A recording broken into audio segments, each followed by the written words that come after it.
Police জিজ্ঞেস করলো, আচ্ছা সামিয়া, ঘটনার সময় তোমার বান্ধবী কোথায় ছিল?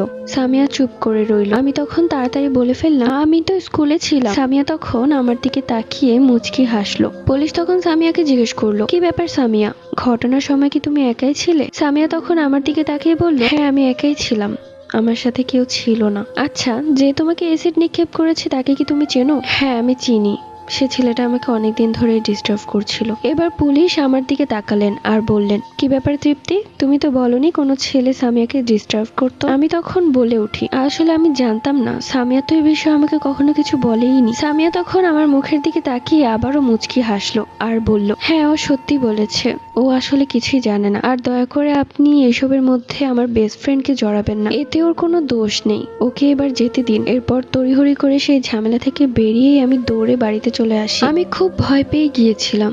2 দিন স্কুলে যাইনি, সামিয়ার বাড়িতেও যাইনি, ওকে কি বাড়িতে এনেছে কিনা সেটাও জানি না। আমি অনুতপ্ত, কিন্তু এই বিষয়ে আমার না জড়ানোটাই ভালো। সামিয়ার কথা মতো সেই ছেলেকে পুলিশ অনেক খুঁজেও পায় না। পরের দিন সেই ছেলের গ্রামের বাড়ি থেকে তাকে ধরে।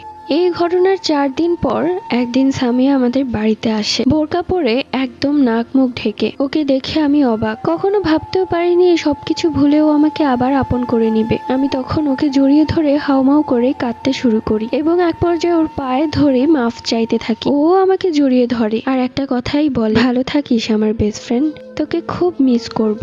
এরপর ও আমাদের বাড়ি থেকে চলে যায়। ওকে এত জিজ্ঞেস করলাম, কি হয়েছে, তুই কি কোথাও যাচ্ছিস?